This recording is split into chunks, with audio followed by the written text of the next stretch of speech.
Lolling at the Cows, episode 3. I'm Swifty. And I'm Frog. We have a show today with 2 weeks worth of Lolcow news, a bunch of really funny stuff. But starting out is something more crazy than funny. Wings of Redemption yesterday during his Fat Camp stream with Keemstar got in a fight with Keemstar and pushed down his wife Kelly. Frog, you saw the clip and I saw the clip. I actually have a second angle of the clip for us to look at. But we'll play the clip now. But for anyone who hasn't seen it, it's not like a, I don't know, it's like a two-handed shove, snarled face, domestic abuse situation. Like, it was crazy.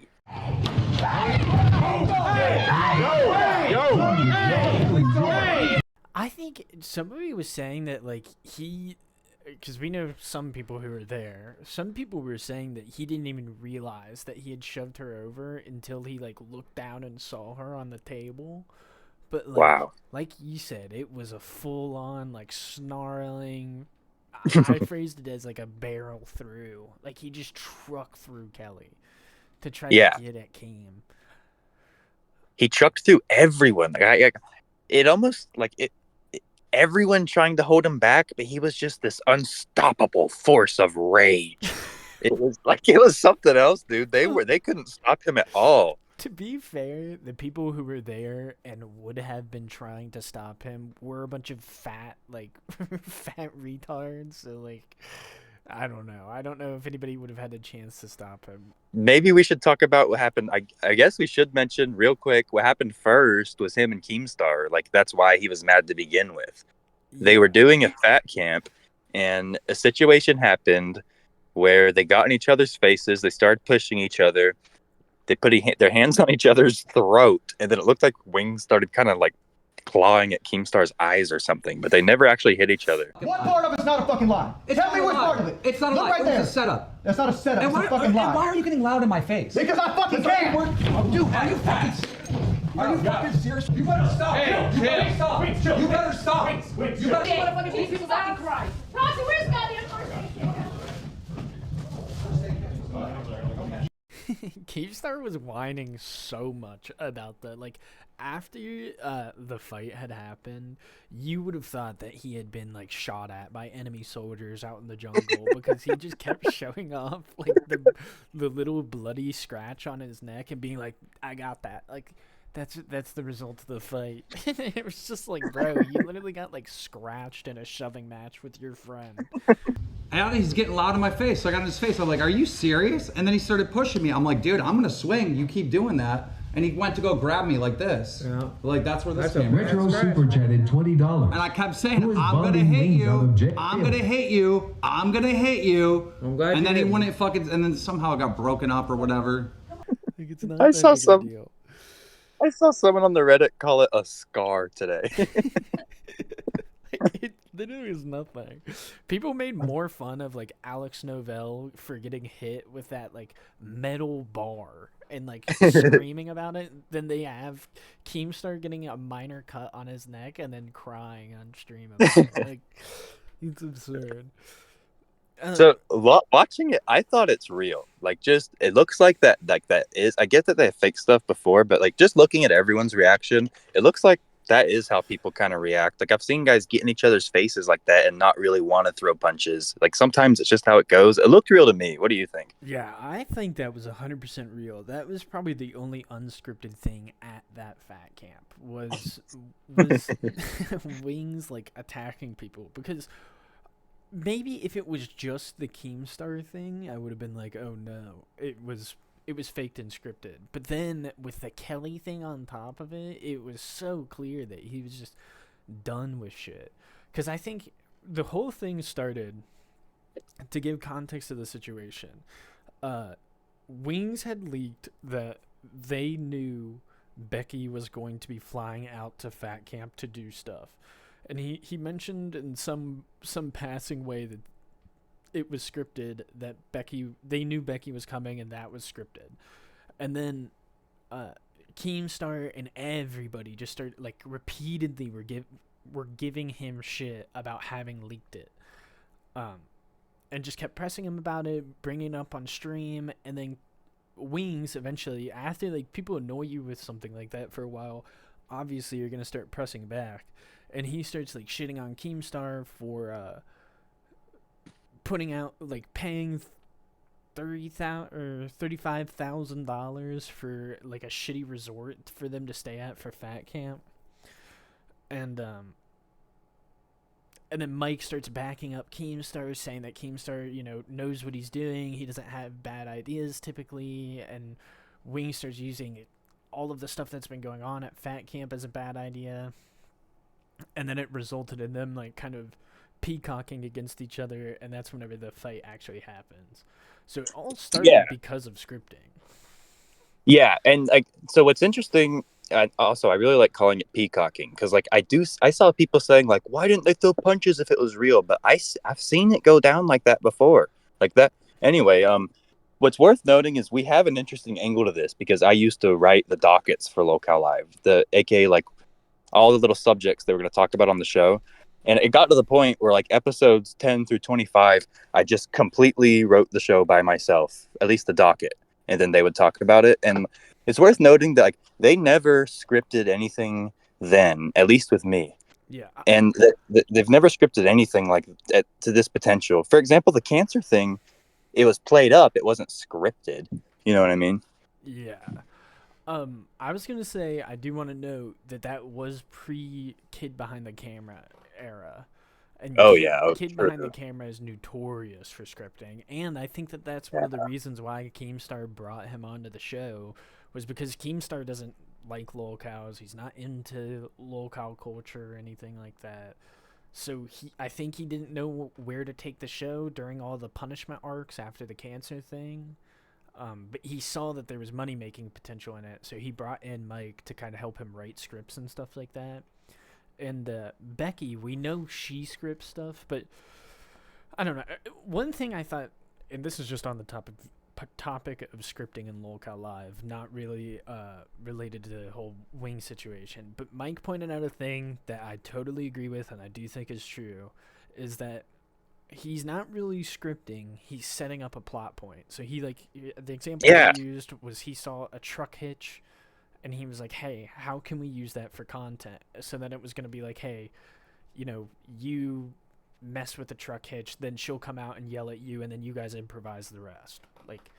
So I agree to, it's not necessarily scripting, it's more like I compared it to like WWE, where you have plot points, then the actors get in the ring, they know the outcome. They're just getting you from point A to point B in the plot. But Mike takes it. Mike's channel, it is scripting, but he almost takes it a step farther. Like Mike is what I would call a fake YouTube channel, like Juggernaut. What was that? McJuggernuggets level fake. All his videos are fake. I remember being a little kid and showing my grandpa Mike's channel, Angry Grandpa Show, and my grandpa laughing at me and saying even an idiot could realize this was fake. Like, it's literally what I would call fake videos. I don't like that they brought him on board, because now people can't tell what's fake. Bringing it back to Wings and Keem, another thing worth noting that I haven't seen anyone point out is that like Wings is in fat camp right now. He's got to be so mad. Like, he's probably a loose cannon right now. Oh yeah. Well, I actually think that they ended up having to go home, didn't they? Yes, they did go home, and all as well. We'll play the clip right now. We'll splice it in on the way home.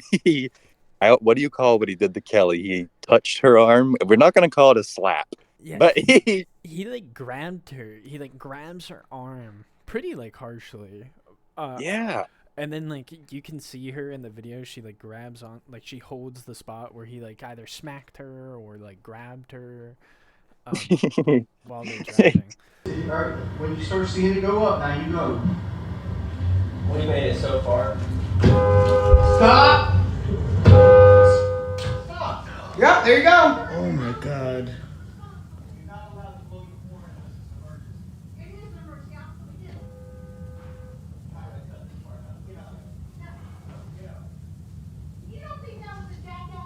But the thing was another thing with it not being scripted. Wings doesn't want this type of negative attention. Like, this type of negative attention eats at him, and it really bothers him when people are shit talking him about serious stuff like this. Like, I don't think it's like in the past, all of the pedo allegations really bothered him, and that really ate at him. And I think that wife abuse allegations are similarly going to eat at him, and it's going to lead to people micro-analyzing every interaction he's ever had with his wife. Well, I saw someone say that this was actually a 500 IQ move by Wings to get people to stop talking about the pedophile stuff. But no, but on a serious note, that's actually, like, he almost didn't do lolcowlive because of this. He didn't want to give his trolls, quote, ammunition. And now he's given his trolls like the most insane ammunition ever. He's given his trolls a nuclear warhead. Yeah, and it was like, at the start, like, the thing that he was mad at Keemstar about, I 100% agreed with him. He was like, the audience doesn't know whenever you're lying to them or when you're telling the truth.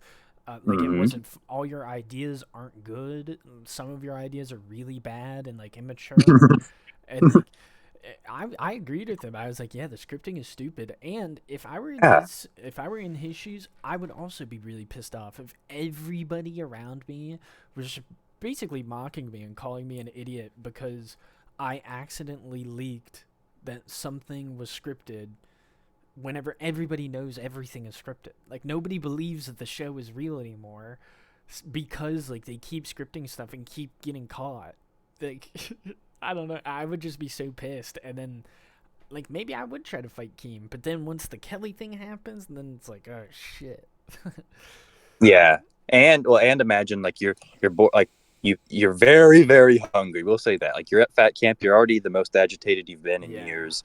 And then, like, I remember the last point Wings brought up was good. He said that we could have saved $32,000 if you did this at Lord Rush's house, but you wanted to have faster internet. So now we're here. $32,000 mistake. I mean, that would eat at you. You know what I mean? Like, that is a lot of money. Yeah, that was another thing I was going to mention about the situation is that the money thing I know was definitely something Wings would be pissed about. So then I guess things got split up between them for a bit, and then out of nowhere, I think Wings overheard Keemstar talking about the situation. I don't know what triggered it, but that's whenever, like, a few minutes later, Wings came barreling back in, an unstoppable force. And you know what's funny? When that clip starts, you can just hear Kelly, like, the most genuine, tearful scream. Ken! Ken! Like, she's screaming for help. Yes. And then she's like, no, Jordy! Jordy! Jordy! Hey, dude! Jordy! Jordy! Stop it! Please stop it! Someone take him down! Holy shit! Jordy! Jordy, come! Oh, calm down!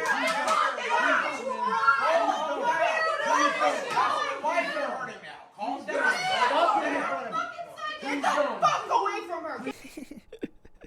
Trying to get anybody to help. Like, somebody, I said that I would never have expected Wings to do that. And somebody pointed it out because they were like, oh, well, why didn't he stop her? Or why didn't they stop him or, like, separate them before? And I was like, dude, I never would have thought that he would have just shoved his wife down like that. But then a good point was nobody intervened to, like, separate him from Kelly after he just tossed her, like, football tackled her onto the table. It was weird. Like, I'm sure a lot of people are watching that wondering, like, why is nobody doing anything? That's what we're all wondering. Like, that was weird. You know what it was? It was just such a shocking situation that no one expected. Some people were probably wondering there if it was played up, but I bet everyone was just in shock. I guess that is true. That, for context, that she was yelling Ken because Ken is their Discord moderator, who's like, I mean, geez, he looks to be like a 6'6" behemoth veteran guy. I mean, if I was gonna yell for anyone's help as Kelly, I would yell for Ken. Yeah. Ken did not help, but nobody did. She ended up flat on her back on the fucking table. Dude, him standing over her, just looking at her. Have you seen that meme where the guy broke his Switch over his wife's head? Yes. That's what he looked like, just standing over her like a big baby. That's what I'm saying. Like, I feel like in that moment, he was so angry, he didn't even know what he was doing, and then he looked down. There's like a painting of Ivan the Terrible. He beats his son to death with, like, his cane, and then only after his son is dead does he realize what he's done. Oh, yeah. Yes, such a good thing. That's perfect. That's Wings after he just fucking annihilated Kelly. But I say, Oh my god. this right here is the best. Like, this is the best outcome for Fat Camp possible.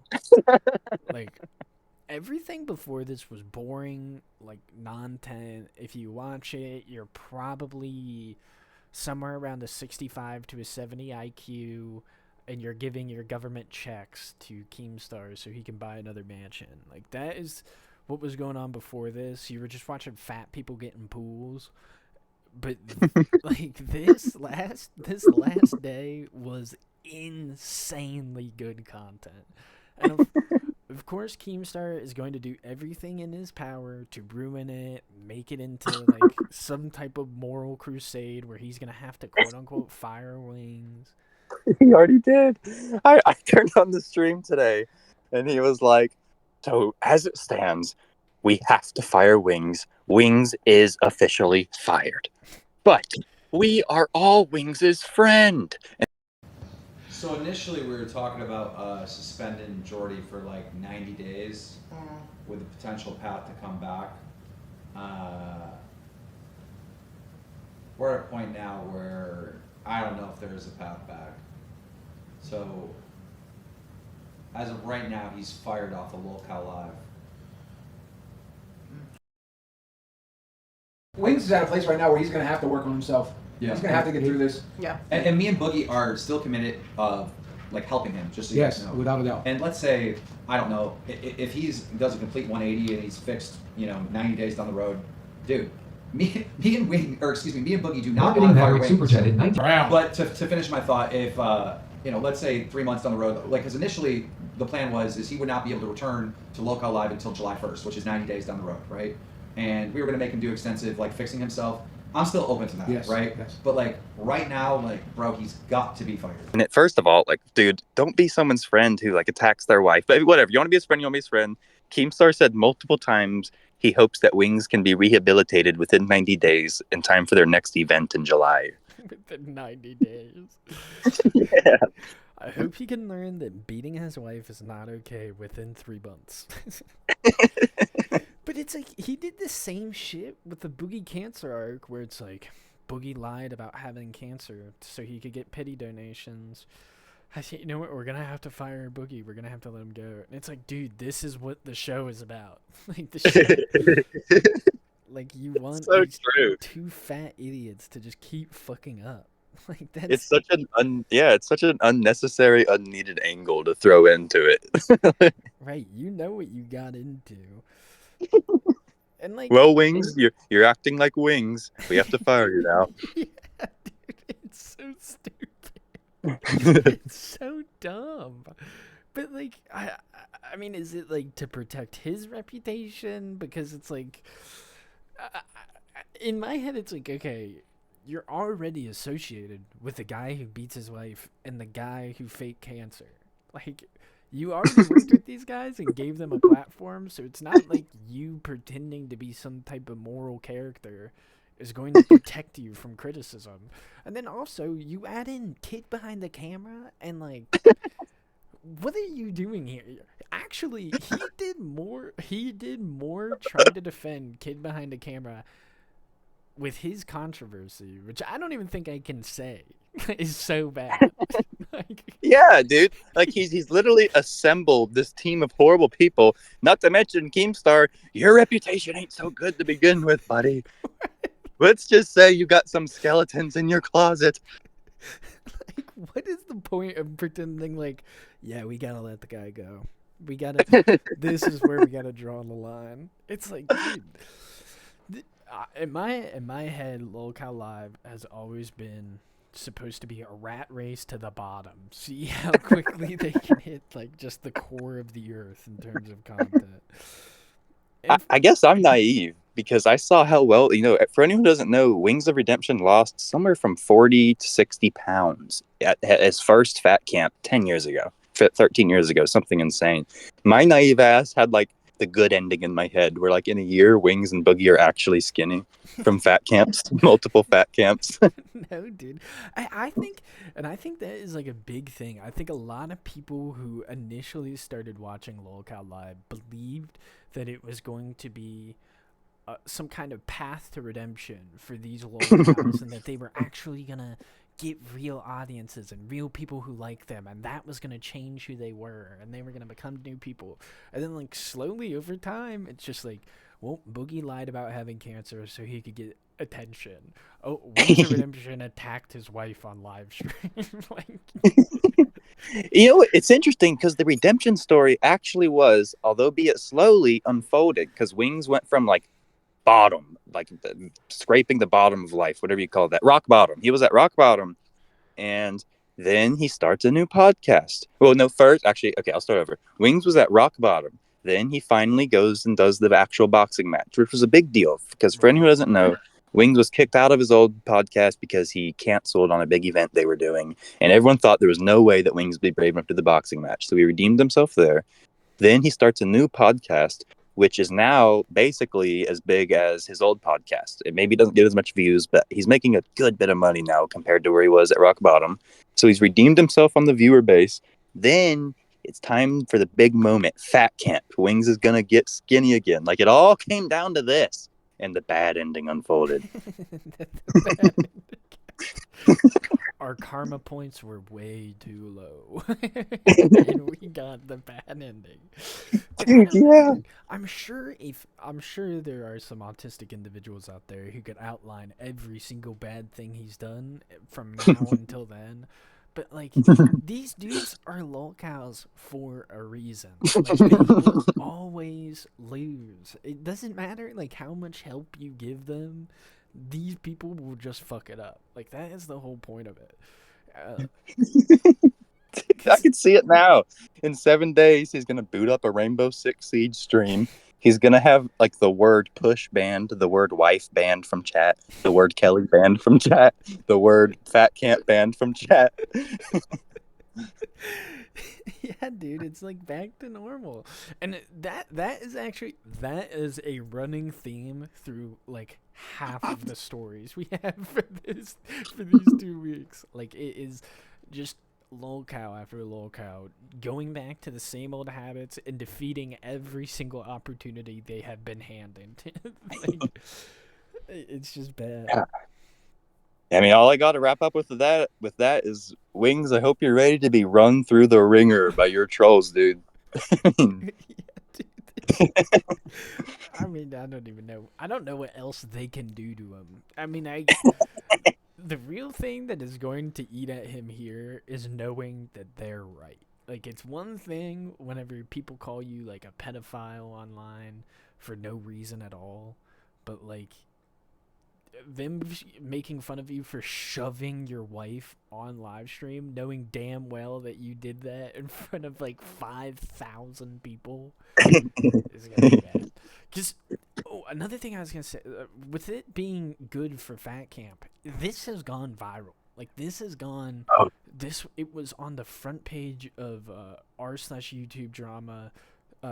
Breaking Banquet's video on it got almost 200,000 views, and he usually only gets like 20,000 views. Dramaalert tweeted it out. It was getting a lot of attention on Twitter.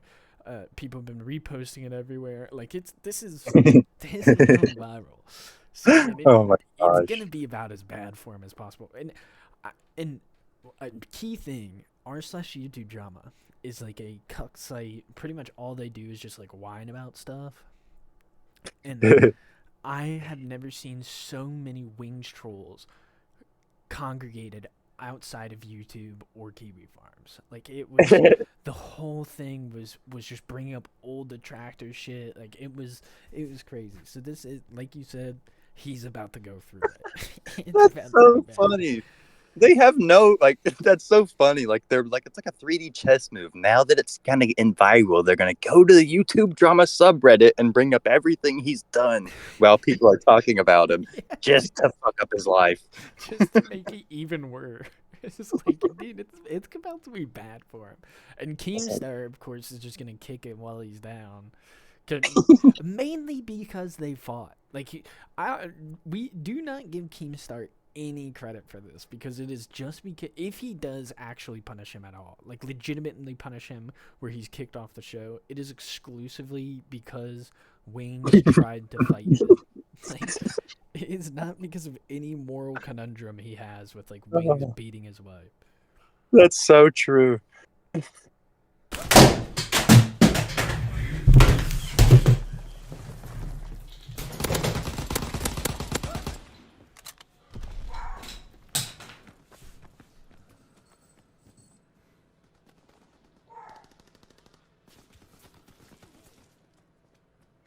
Speaking of lolcows being their own worst enemies, I want to get into the DSP drama, because we finally have hit the pinnacle of the last 6 months, what everybody has been waiting for.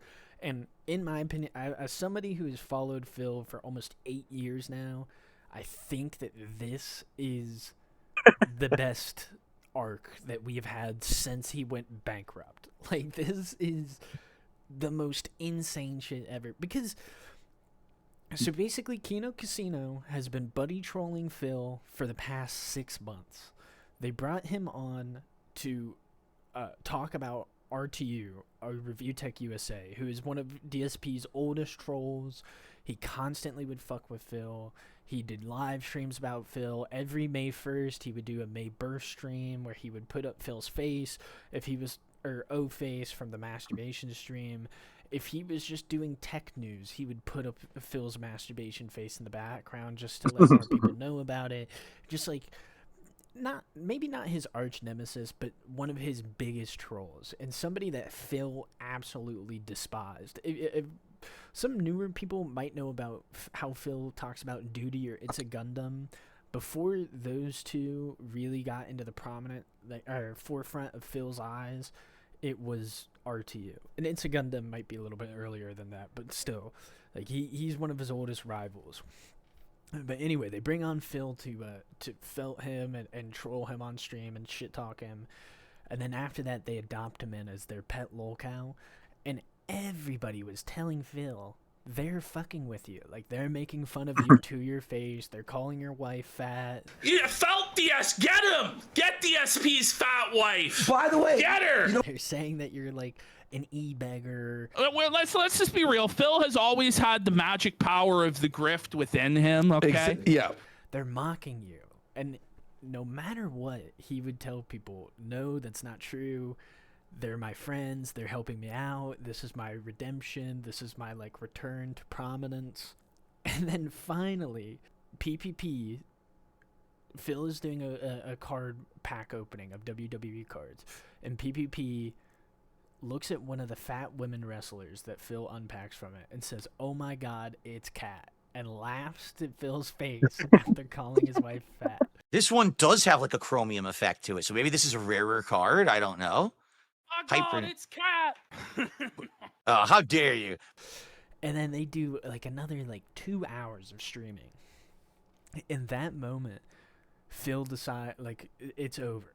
All the detractors start saying that Phil has no balls. He would never stand up to his wife, or for his wife. He's a spineless loser.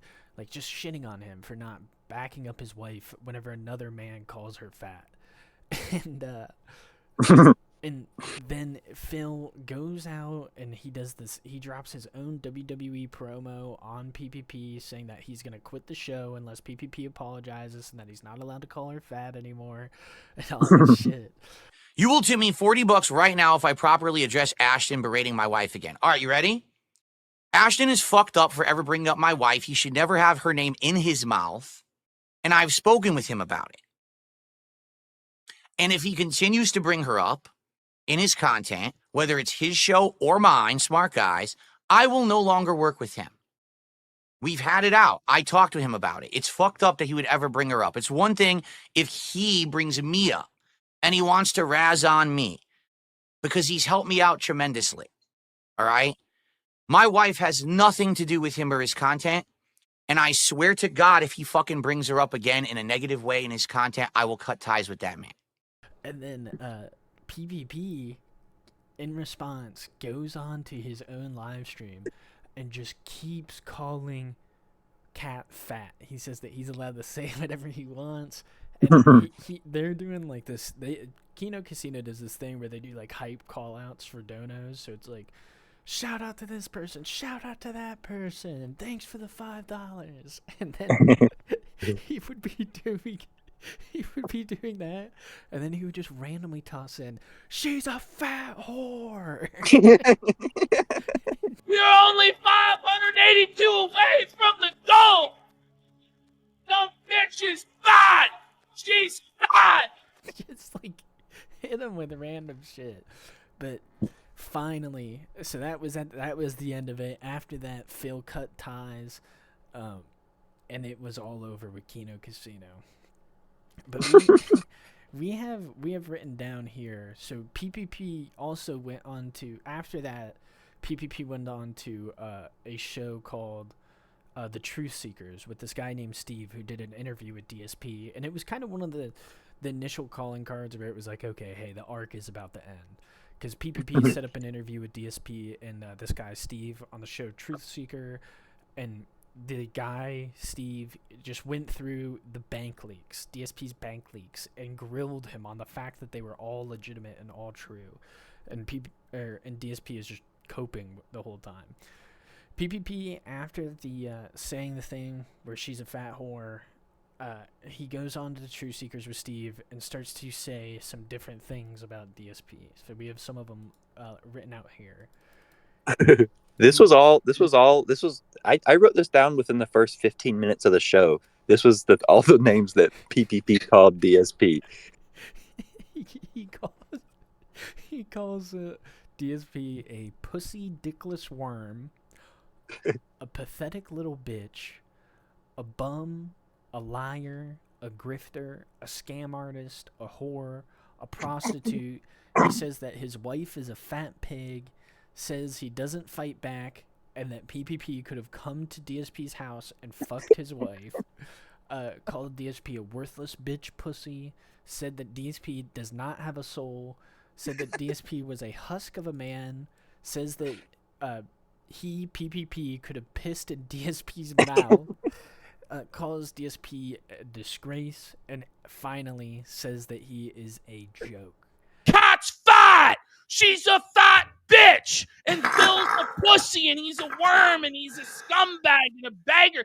So it was just this absolutely brutal takedown. And like you said, that's only the first 15 minutes. This continues on for like 2 hours.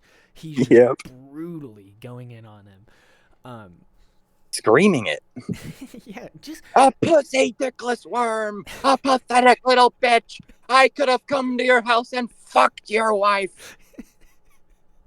It was funny.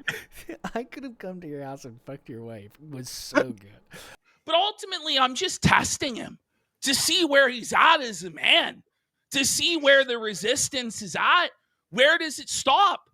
It never stopped. I could have come into his house and fucked his wife, and I could have ate the food from his fucking fridge while fucking his wife and slapping his cat son around.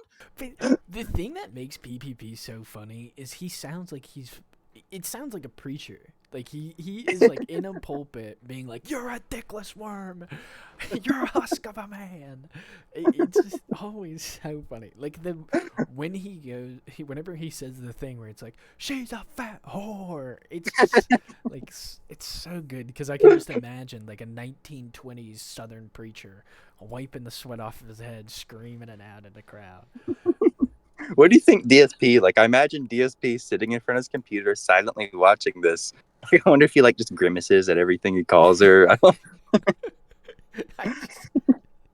I don't even think he boots up the stream. Like I don't even think he can bring himself to do it because it's just so brutal. Because these are dudes that he legitimately thought were his like really good friends doing this to him. Just to put a nail in the coffin that this arc is finally over, PPP does say Phil is banned from the Kinoverse, Kino Casino. But this has been a long time coming.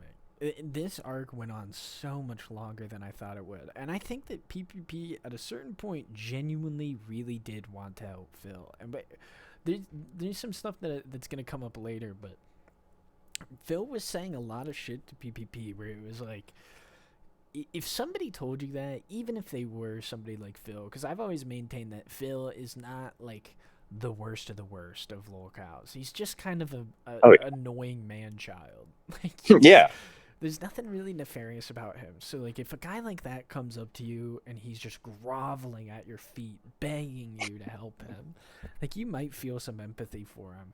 But we'll get into it, like, why you shouldn't. But I do think he genuinely wanted to help Phil for a while. Well, yeah, they had plans to meet up in just a couple of weeks. They were going to meet up. Ashton or PPP had offered to pay for everything for Phil.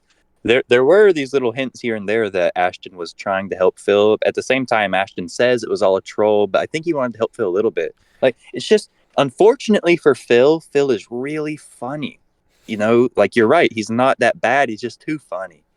He's just an idiot. Like, yeah. So we'll have to get into this, but I do believe that he genuinely wanted to help Phil. I all of the stuff that came out later, to me, indicated that he had empathy for Phil up to a point, and then at a certain point, he was just like, "Fuck this guy. He's not helping me help him. He wants me to do everything for him to make his life easier."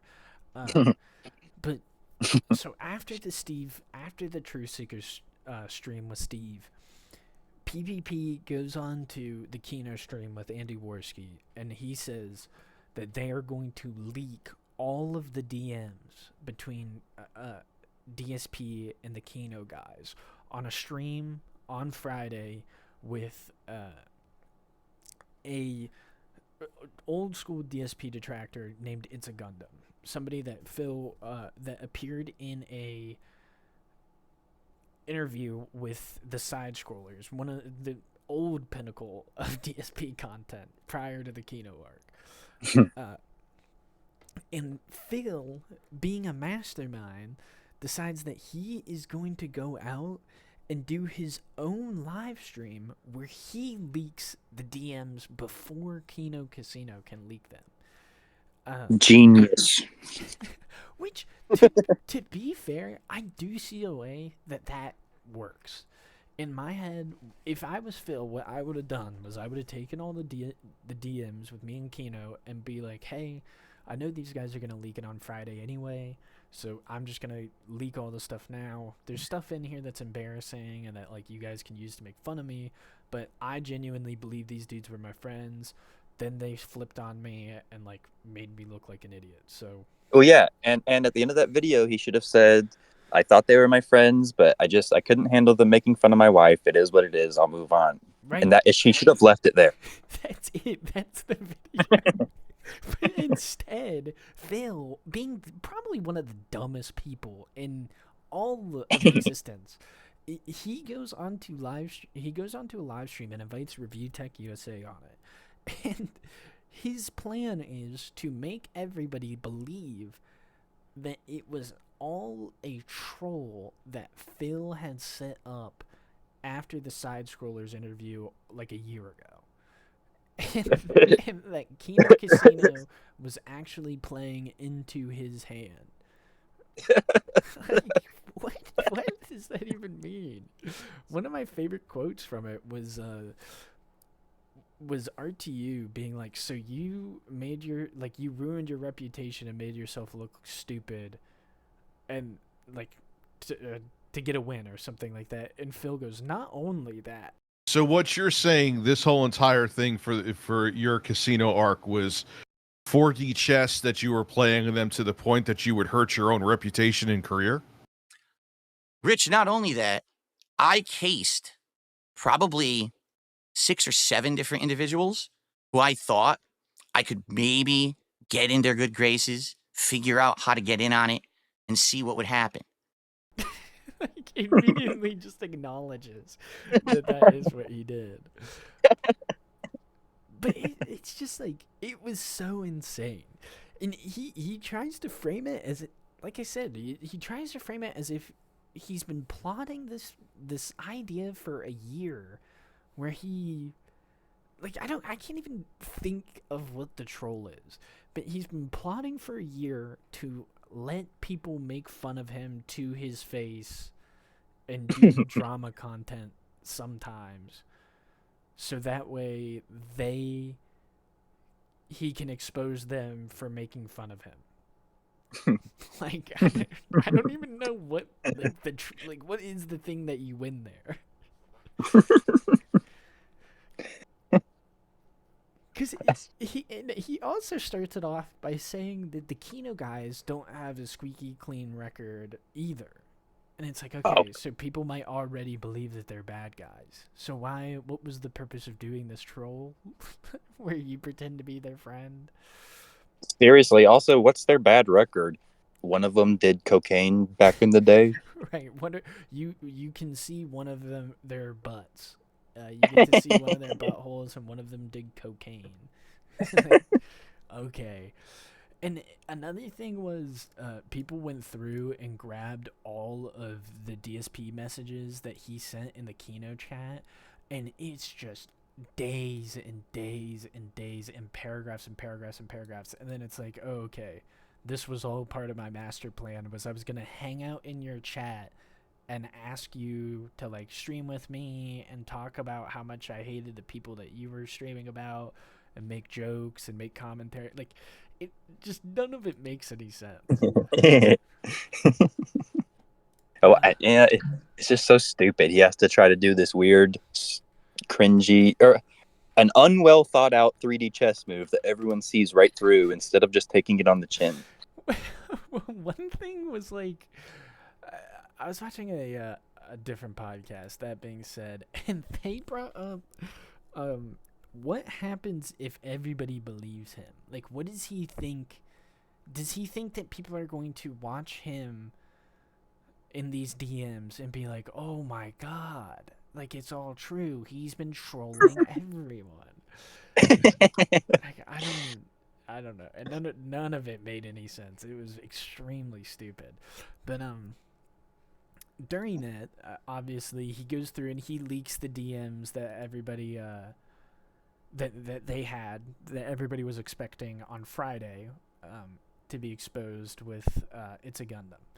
And in those DMs, he starts telling PPP at certain points that his wife is, like, is at a high risk of cancer. Like, starts to imply that his wife has cancer and she's going through medical issues, and that's why he can't do, and she's starting to become religious, and that's why he can't do things like act like a heel or do drama content. So how he told me this, and this was fairly early on, this was his excuse for why he couldn't become that heel character.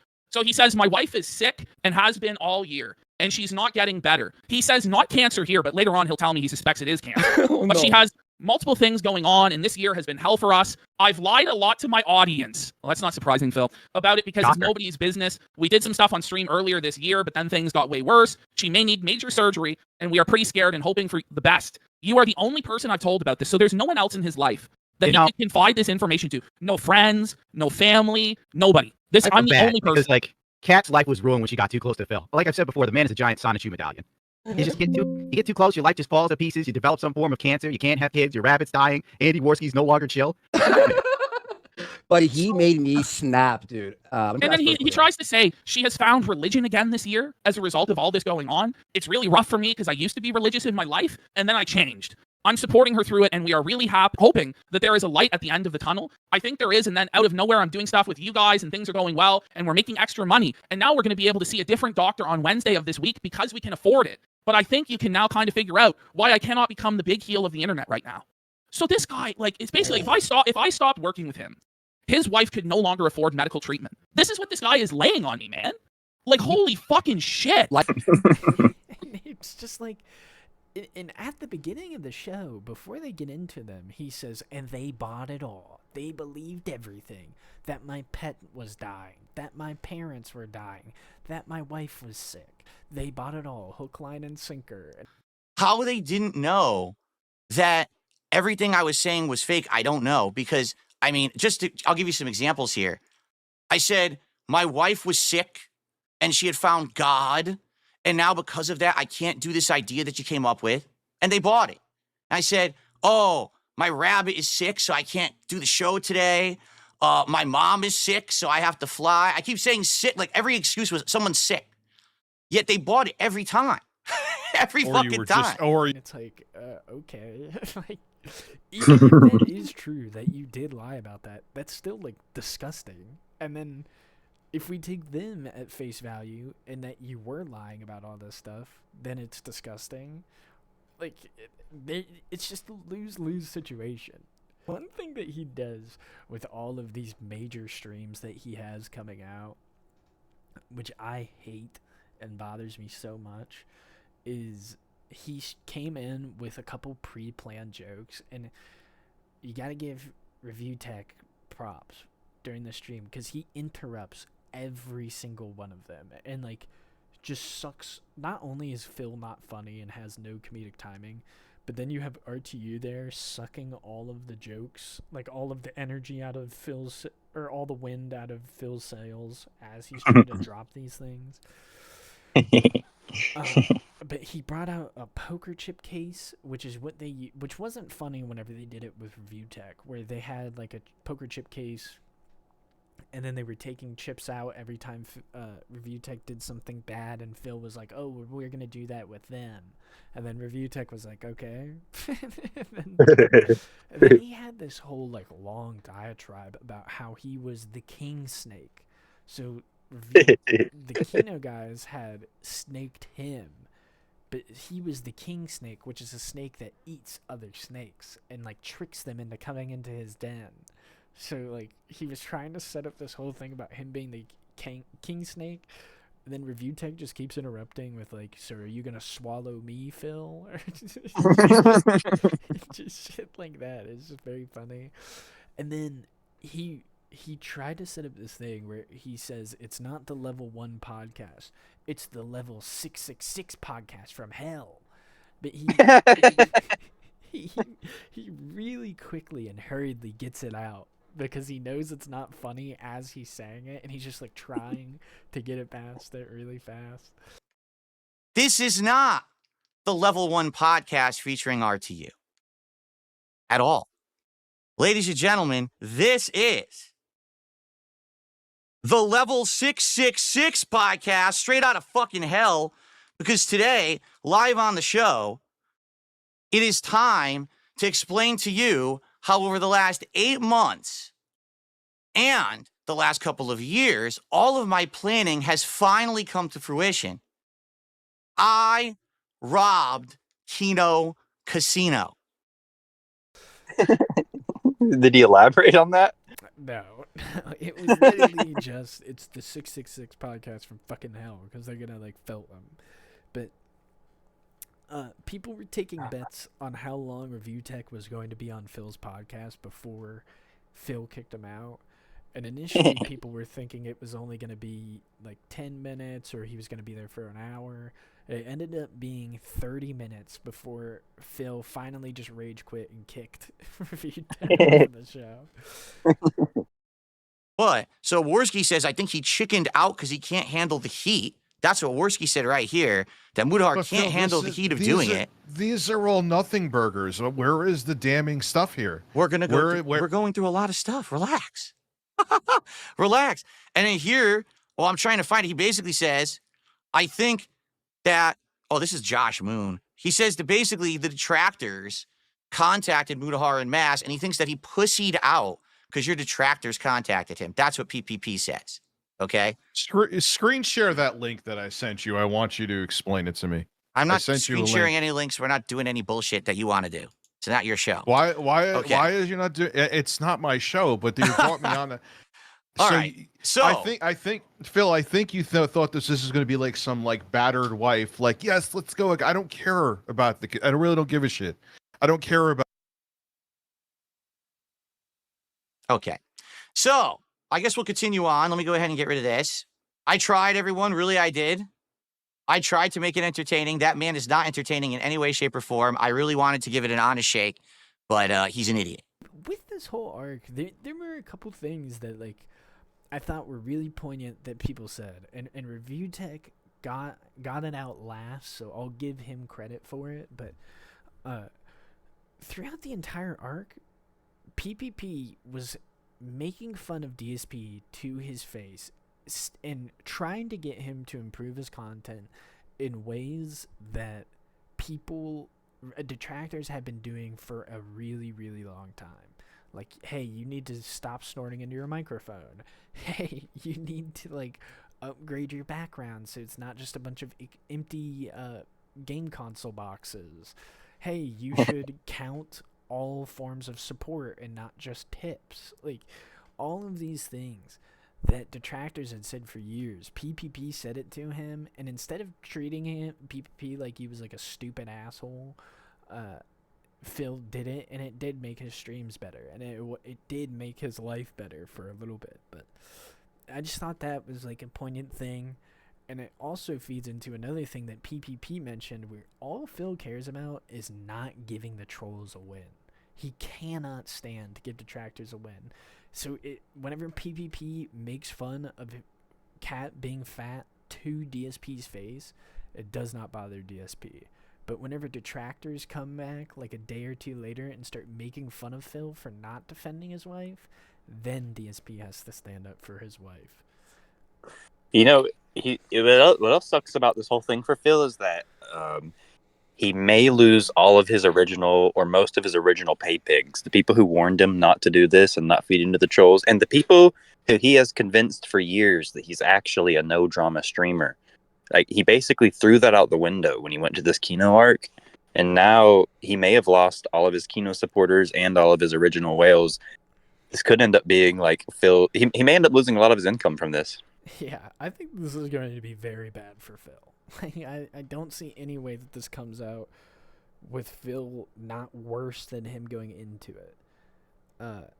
But a good point for that is his thumbnails. So for a little while, Darish, the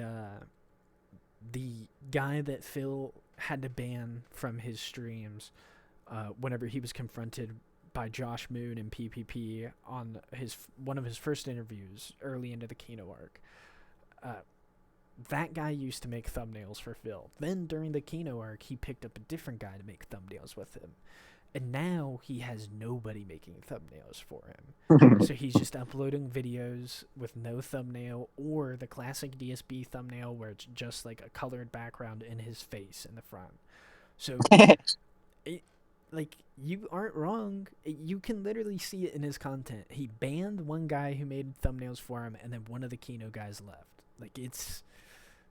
he's coming out of this with virtually nobody. And to a degree, I do feel like 99% of his audience beforehand was just trolls, but that 1% just got a lot smaller. Yeah, because that 1% was where some of his whales were. The dent heads. The dent heads, that's what they're called. But, I don't know if we talked about this last time, but a lot of DSP or a good number of DSP whales aren't there because they like DSP. They're there because they like the attention that being a DSP whale gives them. So, like, Only Iced Coffee, who's one of the longest running DSP whales and one of the people who's given him the most money over the years. That guy went on to Kiwi Farms, I believe it was on Kiwi Farms, and said that the reason he doesn't like Phil, he just likes owning the detractors by giving Phil money. So it's like, I feel like his largest whales don't even care about Phil. They care about the detractors. That's a crazy stance. I mean, like, I believe him, I guess, but it's just like, you're gonna spend your money to own the tractors. All right. Yeah, that's like one of the old DSP memes was like, "Oh, I'm punching the air right now because you gave Phil $50." Yeah, like, this is why we call you a dent head. Right, like, you've owned me. But another, like, people have been saying that this is the end for him exactly because of what you said, where he's lost a lot of his original supporters and he's lost all the Kino supporters. But I've always pointed out for a long time that it's okay. Like, no matter what we do, Phil will live stream, irrespective of whether you troll tip him, whether everybody in the world stops tipping him, if the FBI raids his house and steals his computers, he's gonna find a way to stream. This is a guy who went through bankruptcy and then came out the other end, and instead of his idea being like, hey, you know what, maybe I should not do what has basically ruined my entire life on the internet and like turned me into a laughing stock, and maybe instead of doing that and like struggling from day to day, I should get a real job or like get a normal 9-to-5 job.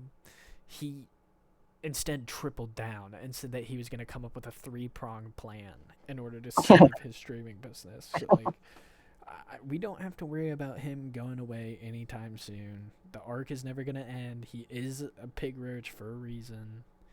Yeah, that's what I was about to say. You can't get rid of him. He's a pig roach. Yeah, like it's never going to end.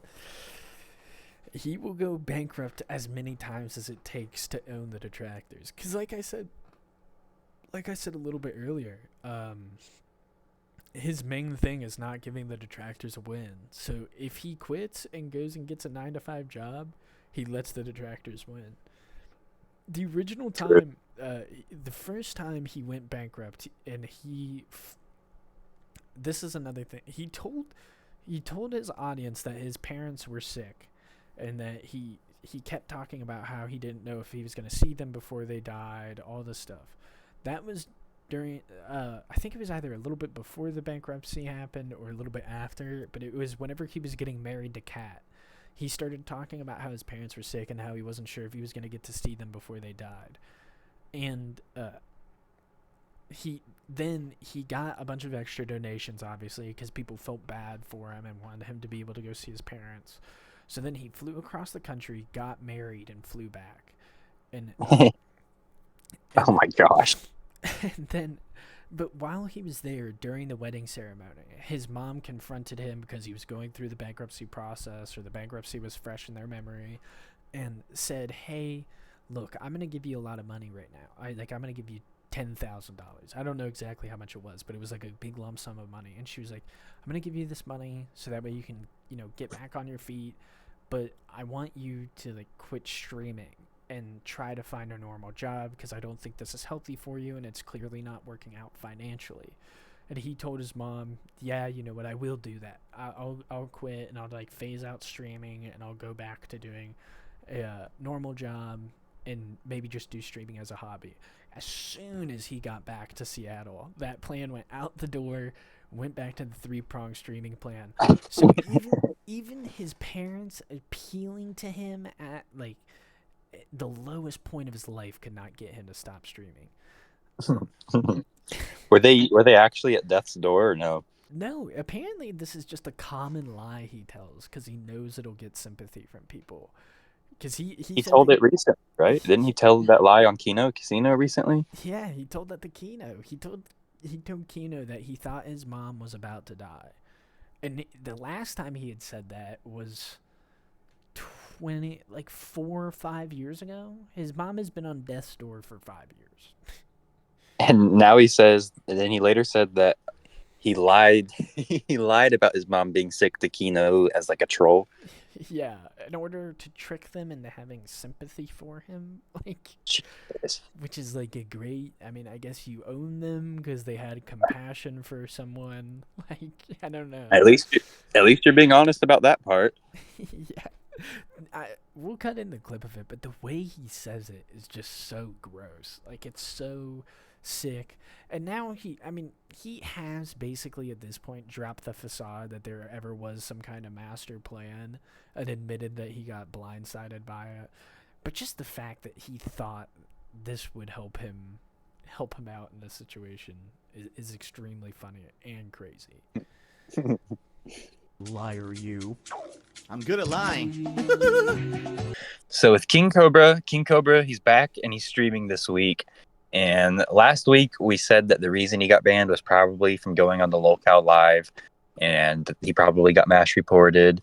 And then we changed it and we said that it was probably from some Israel-Palestine conflicts that he made. But turns out there's a group of trolls, some sort of Discord guys, who have just been constantly harassing. I mean, constantly reporting his videos and also reporting him to the IRS, which that's just funny because where do I even start with that, Frog? I mean, the IRS thing to me is so funny because it's just like absurd. Yeah. I don't know. It's just what is the troll there? the troll, the troll is you get his disability check taken away because he makes wands sometimes. Like, I don't even understand. Like, why is it funny? I know it's not funny. That's the issue with it. Is like they're doing stuff that's just not funny. They got his channel suspended or whatever, which means that it's like, haha, funny troll. No one gets to watch King Cobra for 2 weeks. Yeah, it's like, yeah, you're just like stifling the content. Because compare him with somebody like Cyrax. Like Cyrax, I get why people want to take his channel down and like why they want him off of the internet. It makes sense to me because Cyrax is a pretty bad guy. Irrespective of the trolling stuff and like making fun of him, he's not a good guy, and he is kind of a dangerous individual to have online, especially in spaces where kids are. But with King Cobra, like King Cobra is just like a wizard. Like he's just a wizard who lives in a trailer home. So like by taking him offline, you're just kind of ruining it. Yeah, you are. You're just ruining it. And then the IRS thing, I mean, you're not really ruining anything there because it's pointless, and the IRS doesn't care about a mentally ill man who makes a tiny bit of money when he streams. Right? Like they in the comment you have, like they try to make it sound like he's making tons of money, which is like, even if he was making which I mean, sure, maybe he's making like a couple $100 every now and again, but like all of the money, all of it gets spent on like sardines and fast food and pizzas. Like he's not living in luxury, and his trailer home was paid for by his dad, who's fully employed and has been for a long time. So like I don't know, it just seems like pointless, aimless fucking around with the dude for no reason. But it's, to me, because I followed King Cobra for a while too, back in the day, there was a guy who was a wannabe Leafy is Here YouTuber who found King Cobra, and he said, I'm going to keep calling the Wendy's corporate office until I can get King Cobra fired from his job.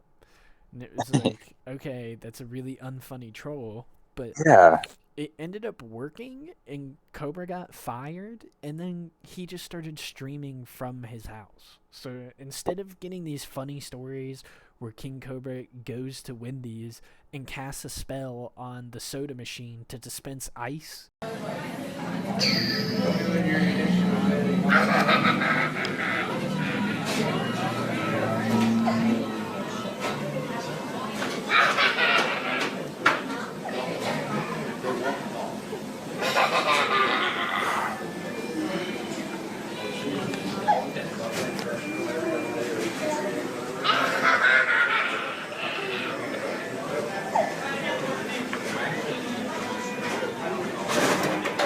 There it goes. We're after waving my wand at it. That was pretty sweet. Thanks for watching, YouTube. We get stories where he's just like getting drunk in his apartment. Like, it's just, you're ruining the content by making him just stay at home. And you are right about the money thing. People point out that if he had more money, we would have more food hack videos. Because, like, if he has extra money, he just buys a bunch of food and puts it together. Right. Like, it would be one thing if he was living in the lap of luxury, or, I don't know, buying, like, nice cars or something while defrauding defrauding the disability center or whatever it is.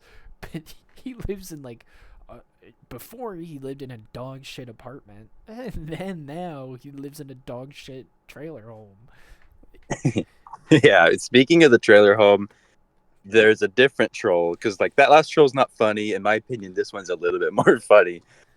Today on Facebook, this was earlier today, he just like started freaking out. He says, "My trolls need to get a life. They show up, the cops will be called. I'm done taking crap from these losers. They need to get a life and they need mental help more than I do. Blah, blah, blah, blah, blah. They're fucking obsessed with me. They do anything they can to get me down." Anyway, it turns out he's sad because a bunch of random people have just been saying that on June 19th, they're going to flip his trailer over. And they're calling it the Great Casper Trailer Flip, scheduled for June 19th. And like they just keep rolling with it, and now it's really fucking bothering him. Yeah, that is such a good contrast. I have the first post here. Someone just randomly said one day, "A bunch of people need to convince Cobra that we're coming to flip his trailer over on its side so that he makes a rant video saying the trolls will never come to Casper and flip over his trailer." It's so stupid. Only like Cobra could believe that is gonna happen. And a bunch of trolls are gonna organize outside of his place to fucking flip over his trailer. His final comment about the situation today was, "My trolls are doing anything they can to get me riled up and get attention, and it's honestly sad how much I rule their life." Their sad, pathetic life. Even in the midst of getting a new place and making shit happen for myself, I still rule their sad, miserable, fucktard lives. He used another one of my favorite tics of his. He said, "Their obsession with fucking with me is more unhealthy than my drinking." No, the fuck they don't. Oh my fucking god. Reddit trolls are so fucking stupid. Just ignore them, dude. My fucking troll's obsession with me is honestly more unhealthy than my drinking. That's always funny to me because he is passively acknowledging that he has an unhealthy drinking habit. Yeah, I know. It's almost like he's like trying to make it seem better to himself. Like, there's no reason to bring that up. Oh my god. Alright, well, if anybody is going to be attending the Casper trailer flip, please let us know. We will be there, and we will be selling shirts. Yeah, I'll be there. We'll be giving anybody who comes up to us and mentions this video a 10% discount. I got this tube right here. So...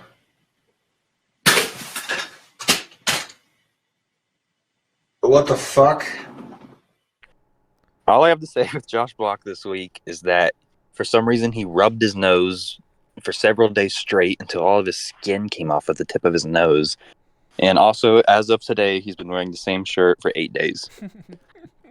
Finally back from his vacation, and he's supposed to be streaming with Based right now. So we'll see how things go now that he's back.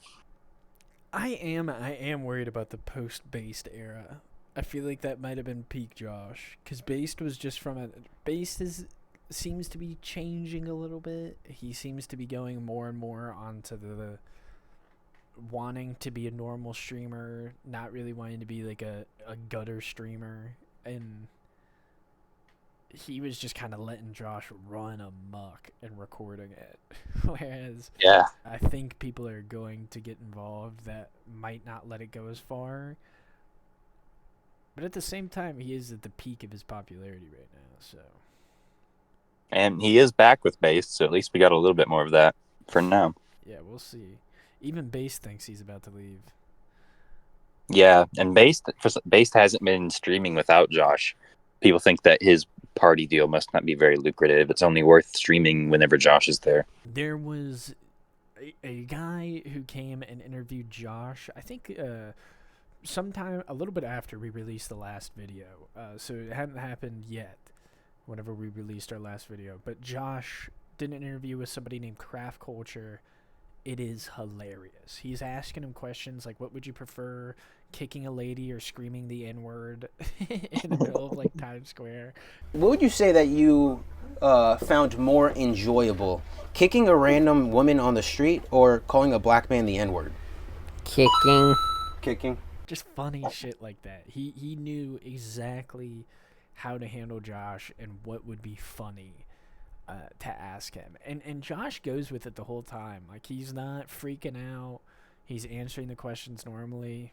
Super good. So if you want something funny, go check out that interview. Yo, get some fries. Yeah, it's not free speech, dunderhead. Put the fries in the bag, Josh. Bossman, CrackmanJack has had an insane last 2 weeks. Like, this has been... I feel like I have been getting clammy and, like, stressed out watching his streams just because there's been so much wild shit. But, so, we're just going to go over a quick four loss total for Bossman. So just the 4 largest losses that he's had the past 2 weeks. He went from 4.8 thousand to 0. He went from 28,000 to 0, 10,000 to 0, and then 45,000 to 30K. So in total, he has lost almost $50,000 just over the course of 2 weeks. Jeez, you're right. It's been like exhilarating to watch. Like, you watch him when he starts to play with these big numbers and like it's really on the line, and he's like, oh my god, oh my god, oh my god, oh my god. Oh my god, oh my god, oh my god, oh my god, oh my god, oh my god, dude, oh my god, dude, oh my god, dude, oh my god, dude, oh my god, dude, oh my god, dude, oh my god, oh my god, oh my god, oh my god, oh my god, oh my god, oh my god, oh my god, oh my god, dude, oh my god, dude, oh my god, dude, oh my god, dude, oh my god, dude, oh my god, dude, oh my god, dude, oh my god, dude, oh my god, dude, oh my god, dude. Like, I've never experienced ups and downs like this. It must be exhilarating for him. And it must be the only thing that is close to being high on crack for him. True, yeah. Which did he admit to being back on crack this week? Yes, yep. BossmanJack has officially admitted he is back on crack cocaine. No, I fucking fucked up, dude. I fucking like relapsed and shit. But I'm fucking okay, bro. He has been smoking crack, which we kind of knew that because the last Lolling at the Cows, we mentioned that he was caught on live stream or in a Discord call buying crack, like with his dad out in the front lawn. And he was like, every time I go outside like this, my dad comes out to pick weeds, and he's like, my guy's about to show up right now. So it's like he's buying crack. Like, his dad is out there because he knows he's about to buy crack. And later that same day, his dad came into his room and started investigating around and found like a little like cup thing and takes it out of his room to go investigate it. And Bossman starts freaking out. He goes, my dad's so stupid. There's nothing even bad in there. I know there's nothing bad in there. I'm gonna go look at what he has. I know that I don't have anything bad in there. And like goes and falls out of the room, and it's like, if you know there's nothing bad in there, you probably wouldn't be chasing him out of the room like that. But he is back on crack, and I do think that that's why these most recent streams have been so insane, because he's just I saw one stream where he had $30,000 just sitting in the bank, and he's like, I'm gonna cash this out. And then he gets to the cash out page and goes, nah, and goes back, he goes straight back to the fucking blackjack table and starts gambling again. Oh my god, bro. 30 racks down, dude. Oh my fucking god, dude. I am down to 30 racks, dude. I gotta go now. Oh my fucking god, bro. Dude, no fucking way I'm taking that as an answer, bro. No fucking way. I'm going back, bro. I'm going back, bro. Fuck. I'm gonna get it back, dude. Don't even trip. I think that's why he's willing to take these insane risks, but I know he's been like that for a while. But with that, I want to kind of get into this too. That his sponsor, the Chips people, every time he goes to withdraw from the Chips thing, it'll be like, people have been tracking the crypto wallet he uses. So I think he's been taking the money out either in Tether or Ethereum, but some type of cryptocurrency, so people can track his wallet and track the Chips wallet. And every time He was trying to withdraw some amount of money. I think it was like something like 30,000, something like that. And he had immediately lost $5,000 on the transaction. Then, whenever it started to go out to his wallet, or it was 50,000, he lost 5,000. So he's trying to get 45,000 to his wallet. And every time the transaction would start to go through, it would drop. So he was just not able to get the money out for like 6 days or something like that. Well, did you see where it leaks like the intricacies of his party deal, or no, his chips deal? Yeah. He can apparently, they're only letting him cash out 25% of his wallet per stream. Yeah, it's 50% for the very first stream he does. I don't know if that's like the first stream of the day or first stream of the week or what it is, but it's 50%, and then like you said, 25% every stream after that. And that's been really bothering Bossman because people keep saying that he's gambling with fake money, and if you will catch a ban if you're going, because Bossman doesn't gamble with fake money. You cocksuckers. It's funny because you can tell that he signed this deal without realizing the ins and outs of it. Like he thought he could just withdraw it all. The $5,000. Ironically, I think the best loss was not the $28,000 to zero. Like that one was funny. It was funny to watch him lose all that money. Like I think that one was over the course of 30 seconds. He goes from 28,000 to zero.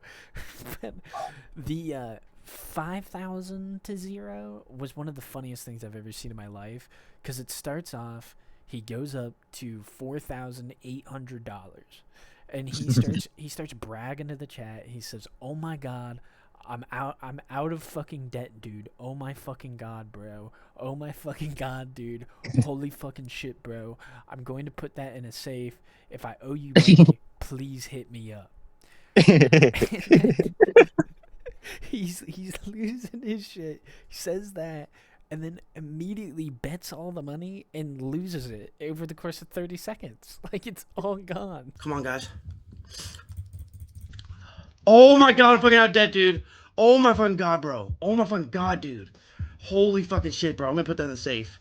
If I owe you money, please hit me up. Oh my god, let's do a fucking fatty. Come on.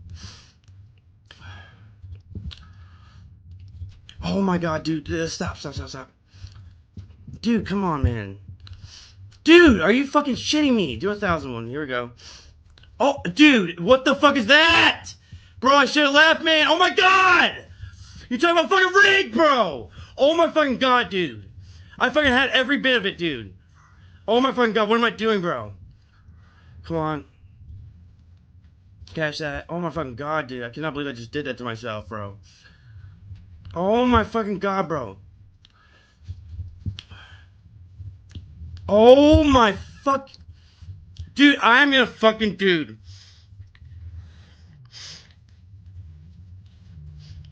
Oh my god, bro.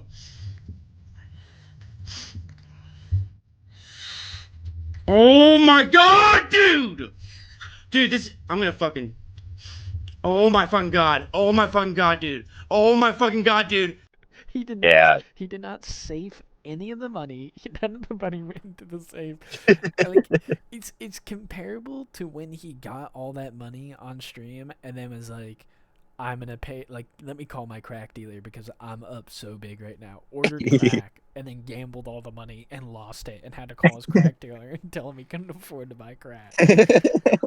Like, it's up there with that. Whenever he's up, he's fucking up in his head. Like, he's a high roller, and then very quickly he goes down. It's exciting too. Like watching that 4K one, we'll play the clip for everyone. It's exciting to watch. And watching him lose it is so funny. It's so good. But somebody said this, and I do think this is true. The whole scheme for the casino relies in people watching Bossman gamble and be like, he's such an idiot. If I were up that much, I would just pull out the money. Yeah. And they're yeah, go ahead. Yeah, they're comfortable giving him the money because they know that he'll just lose it all most of the time. There's a thing, if you go and you look on the Reddit, you can look up, somebody did charts where they mapped a day of Bossman's gambling, and like put little period like dots at certain like time intervals of how much he was up and how much he was down, and you can see like a slow climb upwards, and then once he gets to the very peak, within 2 gambles he's back down to where he was at whenever he started the day. Every fucking time. I don't think he's ever going to be able to go back to a normal life because of these highs and lows that he's experiencing. Like he'll be at a normal job and he just won't be able to get his old lifestyle out of his head. Yeah, and I think that's like exaggerated too because of the crack. Like I can't imagine if you were high on crack and then won $20,000. Oh my god. That has to just like your brain will never rewire after that high. Like that has to be the peak of like human existence. Yeah, that's like what Buddha was like meditating for. That is true nirvana. He's experiencing shit we will never experience. Yeah, dude, he's on another plane. He did, but he's also been just getting into feuds, and people have been theorizing that like people have been saying he's been on crack for like a little while since before he admitted it, but they're saying that's why he keeps like freaking out at people and just like fighting with Dallas, and he picked a random fight with like a different gambling streamer named Papa on Wings, and people are saying that's why he's so paranoid and why he keeps picking people out to fight and why he keeps deleting the Discord chats is because he's high on crack again. Yeah, hearing him shit talk Dallas, the owner of his Discord, and his partner, some sort of business partner, on stream is so funny. It'd be like if I booted up a stream and it's like, I can't fucking take Frog. Yeah, dude, it's just like, and it's never, I mean, I guess it is kind of overshit because I feel like Dallas is low-key scamming him, but like, it's typically over Dallas owning the Discord. Like, or Bossman deleting the Discord and Dallas asking why it's deleted. Like, then he's like, he's a fucking rat piece of shit. He's a weirdo. My He's favorite a weirdo. my favorite boss. Speaking of my favorite Bossman crash out, unrelated to the 5,000 he lost, was somebody in Bossman's chat said, "Good night, Austin. I'm going to sleep. Have a good night." And Bossman just melted down in his chat and started screaming at him. He said, "Fuck you. Where the fuck are my supporters at? Fucking weirdos. Leave me the fuck alone. Fuck you. Fuck you. Leave me alone. Fuck you. Fucking pussy." All because the guy told him good night. I like that it's in all caps, and when he's saying fuck you, it says, fuck you. Fuck you. Like, what is going on in his fucking head? Oh, because someone said goodnight. People, I think that someone said this, but I think that he thought they were trying to tell him to go to bed, and he's like, "Why are you judging me?" But sometime around this, he would go back into his. I think it was earlier in the day. Earlier in the day, he was in his Discord, and he said, "Fuck Austin, fuck BossmanJack, fuck gambling." Fuck you guys, no one cares about me, and then deleted his general chat. Like, he's just been losing it, dude. That is wild. Like, just such high highs and such low lows. Send it on your. I shot. I don't even know how to talk. Fucking.